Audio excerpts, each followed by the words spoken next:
সবার জীবনেই এই রাতটা শুধু একবারের জন্য আসে, তাই না দীপা? আসে হয়তো, তবে আমাদের জীবনে এভাবে না এলেই ভালো হতো। এভাবে না এলে হয়তো আর কোনোভাবেই আসতো না। না এলে আসতো না। জীবনের একমাত্র পরিণতি কি শুধুমাত্র বিয়েতেই? একমাত্র না হলেও অন্যতম পরিণতি তো বটেই। আর এভাবে না করলে তোমাকে হয়তো পেতামই না কোনোদিন। তোমার বড় ভয় ছিল আমাকে হারানোর, তাই না? ছিল, তবে এখন আর নেই। আর কেন থাকবে না বলো তো? সেই ব্যাংক অফিসারের সঙ্গে তোমার বাবা তো প্রায় পাকা কথা বলেই ফেলেছিলেন। না বলে কি করবে? বেকার জামাই করার জন্য কোন বাবা মা সারা জীবন বসে থাকে? আমি কিন্তু পুরো বেকার নই। টিউশনি করে হাজার খানেক তো রোজগার করি। তারপর ধরো কোনো নেশাও করি না, নিজের পয়সায় সিনেমা থিয়েটার দেখি না, লেখালেখি করে মাঝে মধ্যে। সবই বুঝলাম, কিন্তু 1,000 টাকায় আর তো সংসার চলে না এ বাজারে। এরপর নমো নমো করে বিয়ে সারতেই 1,000-10,000 টাকা দেনা হলো। হলো তো হলো, শোধ করে দেবো। কিভাবে? লটারি পেয়ে? লটারি? হ্যাঁ হ্যাঁ, লটারিই বলতে পারো। ফিল্ম প্রডিউসারদের দরজায় দরজায় তো ঘুরছি, একটা উপন্যাস পছন্দ হয়ে গেলেই। সত্যি কত ট্রাশ গল্প উপন্যাস নিয়ে ছবি হচ্ছে, সিরিয়াল হচ্ছে, আর তোমার কোনো লেখা? কি পরিচিতি আছে আমার বলো? কোনো বড় হাউসে লেখার সুযোগ পেলাম না। প্রগতিবাদী পত্রিকায় লিখে প্রগতিশীল হওয়া যায়, কিন্তু তাতে পেট ভরে না। এই সত্যটা বুঝতে বুঝতেই জীবনের অনেকগুলো বছর পেরিয়ে গেল। আমি কিন্তু ভীষণ আশাবাদী। তোমাকে নিয়ে আমার অনেক স্বপ্ন। আমি আমি স্বপ্ন দেখি এমন একদিন আসবে যখন তোমার গল্প কাহিনী ছাড়া কেউ ফিল্ম করার ঝুঁকি পর্যন্ত নিতে সাহস পাবে না। তোমার নাম থাকা মানেই বক্স অফিসের ছবি সুপার ডুপার হিট। আমাদের অনেক টাকা হবে, তখন গাড়ি হবে, বাড়ি হবে, তোমার অনেক নাম হবে।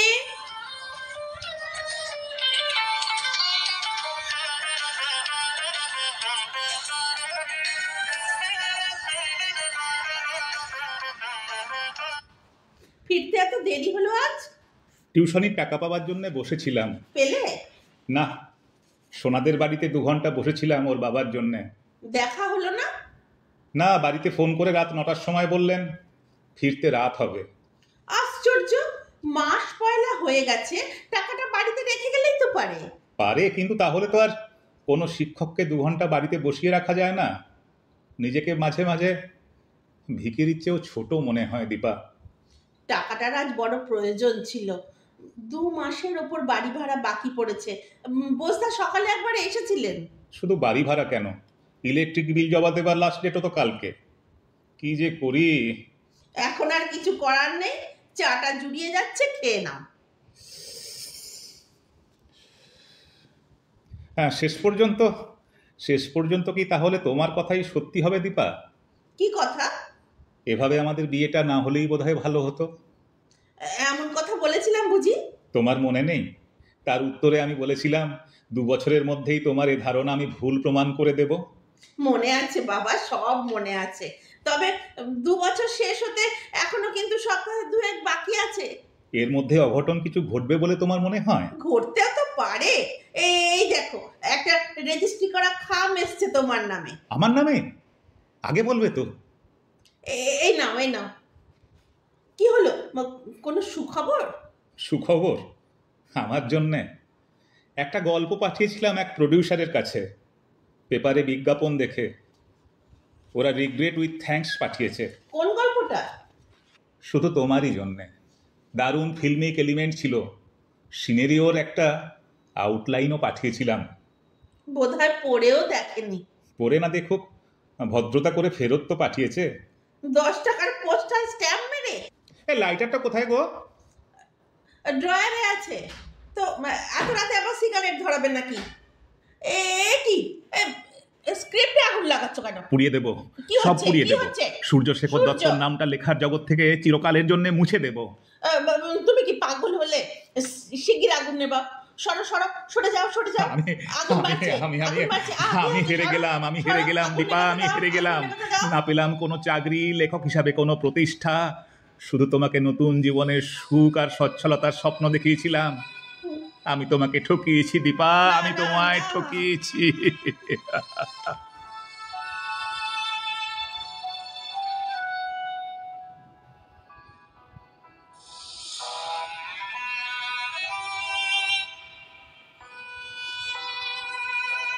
হলো আজ তাড়াতাড়ি বাড়ি ফিরে এলে? শরীরটা ভালো লাগছে না, জ্বর জ্বর লাগছে। কই না, কপাল তো ঠান্ডাই আছে। আসলে এগুলো হচ্ছে দুর্বলতা থেকে আর টেনশন থেকে। সারাদিন কোথায় থাকো, কি খাও, তোমার একটা মেডিকেল চেক আপ দরকার জানো। দরকার তো অনেক কিছুই, কিন্তু টাকা কোথায়? নুন আনতে পান্তা ফুরোয়, মাস গেলে 400 টাকা ঘর ভাড়া, লাইটের বিল। তোমার নিজের চেহারার দিকে একবার তাকিয়েছো? একটা কাজের লোক রাখতে পারলে তুমি অন্তত একটু বিশ্রাম পেতে। আমার কথা না ভেবে নিজের শরীরের কথা ভাবো। আমি তো ভালোই আছি। ও শোনো, একটা কথা তোমায় অনেক দিন ধরেই বলবো ভাবছি। তুমি যদি রাগ করো। কেন রাগ করবো কেন? তোমার কথা তুমি আমায় বলবে না তো কাকে বলবে? মানে ভাবছিলাম, সংসারে তো টাকার দরকার। একটা বোর্ড অ্যাক্টিং এর অফার পেয়েছি। তার মানে তুমি প্রফেশনাল স্টেজে অভিনয় করবে? হ্যাঁ, অনেক ভদ্র শিক্ষিত পরিবারের মেয়েরাই তো করছে। তাছাড়া বিয়ের আগে কয়েক বছর আমি তো অবেক্ষণ গ্রুপে অভিনয় করেছি। না না, করেছো করেছো, তবে সেটা বিয়ের আগে। বিয়ের পরে আমি সুস্থ সক্ষম থাকতে তুমি মুখে রং মেখে স্টেজে নামবে অ্যাক্টিং করতে? কখনো না। ব্যাস, সঙ্গে সঙ্গে ইগোতে লেগে গেল। জানতাম তুমি রাজি হবে না। আফটার অল পুরুষ মানুষ না, তো। ব্যাপারটা তা নয়, না ব্যাপারটা তা নয়। তা নয় তো কি? বাপের বাড়ি থেকে কোনো সাহায্য নিতে দেবে না। ক্রেস খুলতে চেয়েছিলাম, দেবে না। অভিনয় করতে দেবে না। বিয়ের আগে তো নিজেকে বুদ্ধিজীবী বলে পরিচয় দিতে, নারী স্বাধীনতার সপক্ষে গলাবাজি করতে। হ্যাঁ হ্যাঁ, করতাম, তাতে হয়েছেটা কি? সময়ের সঙ্গে সঙ্গে মানুষ পাল্টায়, আমিও পাল্টেছি। পাল্টেছো তো বটে, এতটাই পাল্টেছো মানুষ থেকে অমানুষ হয়ে দীপা, গেছো। দীপা মুখ সামলে কথা বলবে, সংযত হয়ে কথা বলবে। কেন সংযত হব? নিজের বউ ঘরে ছেঁড়া শাড়ি পরে থাকে, একবেলা খেয়ে আর একবেলা উপোস দেয়। এগুলো চোখে দেখতে পাও না? বাড়িওয়ালা এসে যখন কথা শুনিয়ে যায়, পাওনাদারেরা তাগাদা দেয়, মাসের 15 তারিখ যেতে না যেতেই অন্যের কাছে হাত পাততে হয়, তখন তোমার ইগো কোথায় লাগে? কোথায় থাকে, কোথায় থাকে মান সম্মান? বউ রং মেখে স্টেজে নামলেই তোমার জাত যাবে, তাই না? একটা সামান্য ব্যাপার নিয়ে তুমি এত সিন ক্রিয়েট করছো না। সিন ক্রিয়েট নয়, আমি তোমাকে সোজাসুজি বলে রাখছি, এইভাবে সংসার চালাতে আমি আর পারছি না। দেহে আর মনে ক্ষতবিক্ষত হতে হতে আমি শেষ হয়ে যাচ্ছি। দীপা, আমি মুক্তি চাই। দীপা।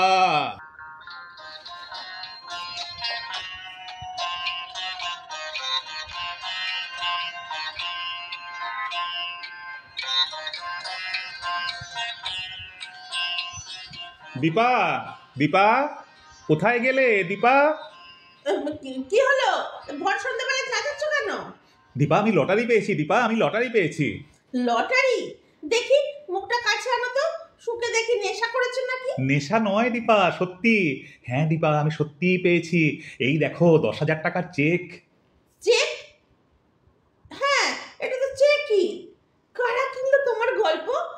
কি কন্ট্রাক্ট হলো? BM productions. ওরা বাংলা, ওড়িয়া দ্বিভাষিক ছবি বানাচ্ছে, সিরিয়াল আছে, হিন্দি প্রজেক্ট আছে। এই 10,000 টাকা জাস্ট অ্যাডভান্স। দিন তিনেকের মধ্যে সিনেরিও কমপ্লিট হলে আরো 10,000, তারপর আরো আরো আরো। BM productions. আমাদের অভাব তাহলে কেটে যাবে বলছো? যাবে মানে গেছে। আমার সঙ্গে একেবারে লিখিত কন্ট্রাক্ট 6 মাসের জন্য। এই 6 মাস আমি অন্য কোথাও কোনো প্রোডাকশনসকে গল্প দিতে পারবো না। শেষ পর্যন্ত ওপরওয়ালা মুখ তুলে চাইলেন। এই শোনো, 2-4 দিনের মধ্যেই তো চেকটা ভাঙিয়ে টাকা পয়সা পাওয়া যাবে। টাকাটা পেলেই আমার প্রথম কাজ হবে তোমাকে একজন বড় ডাক্তার দেখানো। আমি কালকেই অ্যাপয়েন্টমেন্ট করে ফেলবো। পেয়েছো? আগে ধার দেনাগুলো কিছুটা শোধ করি, তারপর ধরো। আমাদের জামা কাপড় অন্তত 2 সেট করে কিনতে হবে, একজন কাজের লোক রাখতে হবে, রোজ হাত পুড়িয়ে রান্না করছো, একটা গ্যাসের খোঁজ খবরও তো করতে হবে, আর একটা ভালো বাড়ি। সব হবে, তোমার কোনো ইচ্ছাতেই আমি বাধা দেবো না। তবে সবার আগে তোমার মেডিকেল চেক আপটা আমি করাবই। It is must, must and must. বাবা, বেশ বেশ বেশ, তুমি যা চাইবে সেটাই প্রথমে হবে। তবে আমারও কিন্তু একটা জিনিস তোমার কাছে চাইবার আছে দীপা। কি?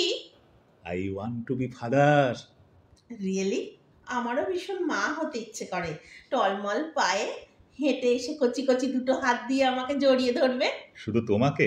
আমাকে না? এখন থেকে হিংসে হচ্ছে বুঝি? হবে না, সন্তান হলেই তো মেয়েরা স্বামীকে বেমালুম ভুলে যায়। আর যেই যাক, আমি যাব না। তুমি, আমি আর নবাগত সেই অতিথিকে নিয়ে ভরে উঠবে আমাদের সংসার। আমাদের সেই ছোট্ট সোনা বড় হয়ে তোমারই মতো গল্প লিখবে, কবিতা লিখবে, লেখক হবে, বেশ নামি দামি লেখক। গর্বে আমাদের বুক ভরে যাবে।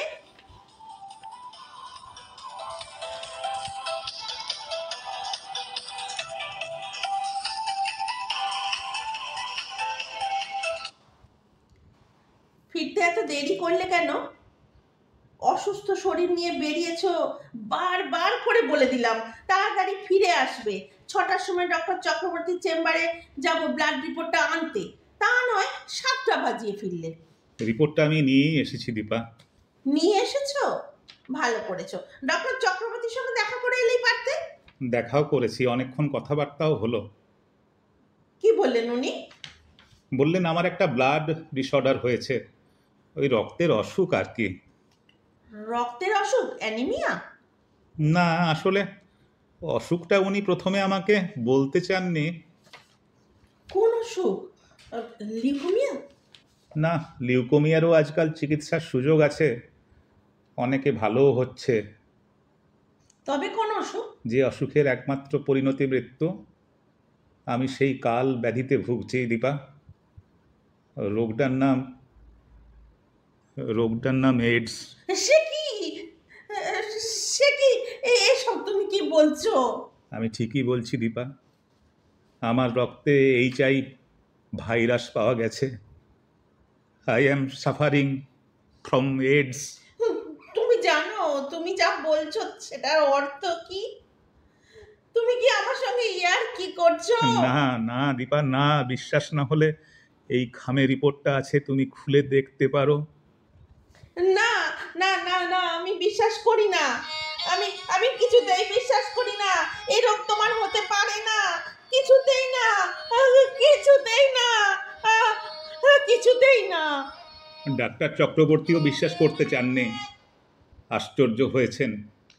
আমি কিন্তু অবিশ্বাস করিনি দীপা, আশ্চর্যও হইনি। তার মানে তুমি কি আগে থেকে জানতে যে তোমার এই রোগ হবে?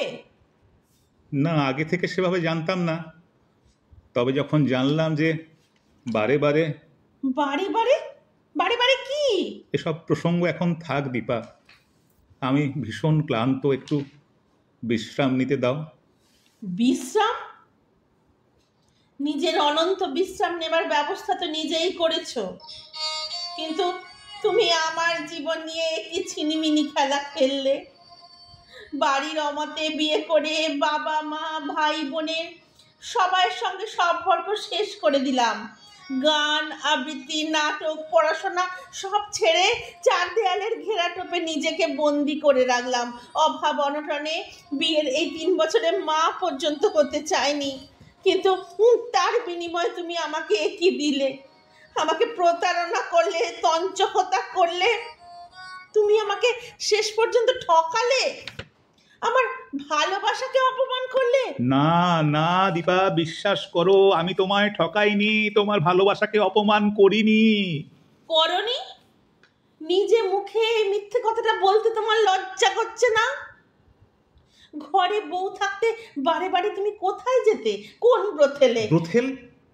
ব্রথেল এসব তুমি কি বলছো দীপা? কেন কেন? তুমি জানো না কোন নরকে বারে বারে গেলে ওই নোংরা রোগ হয়? ছি ছি, শেষ পর্যন্ত তুমি রেড লাইট এরিয়া কি থেকে। যাতা বলছো, কি যাতা বলছো, বিশ্বাস করো আমি কোনো নোংরা সংসর্গে। চুপ করো। এখন বুঝতে পেরেছি এতগুলো টিউশন করেও কেন সংসারে ওই কটা টাকা আনতে, কেন রিস্টোয়াচ হারানোর মিথ্যে গল্প আমার কাছে ফেঁদেছিলে। ওই টাকায় তুমি ও পাড়ায় ফুর্তি করতে। দীপা প্লিজ স্টপ, দয়া করে আমার কথাটা তুমি শোনো। কোনো কথা নয়। তোমার মতো লম্পটের মুখ দেখাও পাপ। আমি এক্ষুনি এই সংসার ছেড়ে চলে যাবে, যাব। তবে তার আগে আমার সমস্ত কথা তোমাকে শুনতে হবে। You you have to listen. না, আমাকে স্পর্শ করো না। তোমার মতো পাপীর সংস্পর্শে থাকার চেয়ে মৃত্যুও ভালো। তো পথ ছাড়ো, আমাকে যেতে দাও। যাওয়ার আগে জেনে যাও, বারে বারে আমি কোথায় যেতাম, কোন নরকের দ্বারে। নিজে মুখে বলতে তোমার সেটা লজ্জা করবে না? না দীপা, লজ্জা থাকলে শরীরে রক্ত বিক্রি করে কেউ সংসার চালায়? রক্ত বিক্রি কে করতো, তুমি? হ্যাঁ দীপা, আমি করতাম। এই অভাবে জ্বালা সহ্য করতে না পেরে আমি নিজের রক্তই বিক্রি করতাম একটি বেসরকারি ব্লাড ব্যাংকে। আর এর জন্যে প্রতি মাসে 3টে কর করে 100 টাকার নোট পেতাম। ভেবেছিলাম এই অভাবের কালো মেঘ কেটে গেলে এই কাজ আমি ছেড়ে দেব, কিন্তু তুমি এ কি করলে? এভাবে তিলে তিলে নিজেকে খুন করলে। আমাকে কেন জানালে না গো সে কথা? কি হতো জানালে? তুমি তোমার শেষ সম্বল, হাতের দুগাছা চুড়ি আর গলার হারটা বিক্রি করে দিতে। তাতে কি সংসারের খিদে মিটতো? তুমি একজন শিক্ষিত মানুষ হয়ে এ কাজ করলে কি করে? তুমি জানতে না এভাবে রক্ত দিলে কি হয়? রক্ত নেবার ছুঁচ দিয়ে কিভাবে নানা রোগ শরীরে ঢোকে। টিভি, রেডিও, পেপারে কত প্রচার শুনেও শেষ পর্যন্ত তুমি। Sorry Dipa, sorry. আমি তুমি জানতাম কি সবই, করলে? কিন্তু এডসের মতো কালান্তক রোগের ভাইরাস যে আমারই শরীরে ঢুকবে তা আমি কখনোই ভাবিনি। তুমি আমায় নিয়ে অনেক স্বপ্ন দেখেছিলে দীপা। আমায় হ্যাঁ, আমি তোমায় দেখিয়েছিলাম। হ্যাঁ, হ্যাঁ, হ্যাঁ। অভাবের থাবায় ক্ষতবিক্ষত হতে হতে আমি শুধু নিজেকেই শেষ করলাম না, তোমার স্বপ্নকেও শেষ করে দিলাম। আমায় আমায় ক্ষমা করো দীপা। মিথ্যে সন্দেহে আমি তোমায় যা নয় তাই বলেছি, অথচ তুমি নিজের শরীরের রক্ত দিয়ে আমায় বাঁচাতে চেয়েছিলে, আমায় ভালো রাখতে চেয়েছিলে। কেন কেন এমন হলো? একটু সুখের আলো দেখতে না দেখতেই এ কোন অন্ধকারে তলিয়ে গেলাম আমরা? বলো সূর্য, বলো। আমাদের কি অপরাধ? এ কি সূর্য? এ কি সূর্য, তুমি কথা বলছো না কেন? তোমার শরীরের ঠান্ডা লাগছে কেন? সূর্য, তোমার চোখ দুটো আমার ঠেলে বেরিয়ে আসতে চাইছে কেন? দীপা, দীপা, আমি বিষ খেয়েছি দীপা। ও সূর্য, ও সূর্য, তুমি এ কি করলে? এ কি করলে? তোমাকে বাঁচানোর শেষ চেষ্টাটা আমাকে করতে দিলে না। আমাকে সেবা করার একটু সুযোগ না দিয়ে তুমি চলে যাচ্ছ। এ কি করলে তুমি? রিপোর্টটা তো ভুলও হতে পারে। সূর্য, একবার তাকাও আমার দিকে। সূর্য, কেন এমন করলে তুমি? কেন এমন করলে? কেন কেন কেন এমন করলে?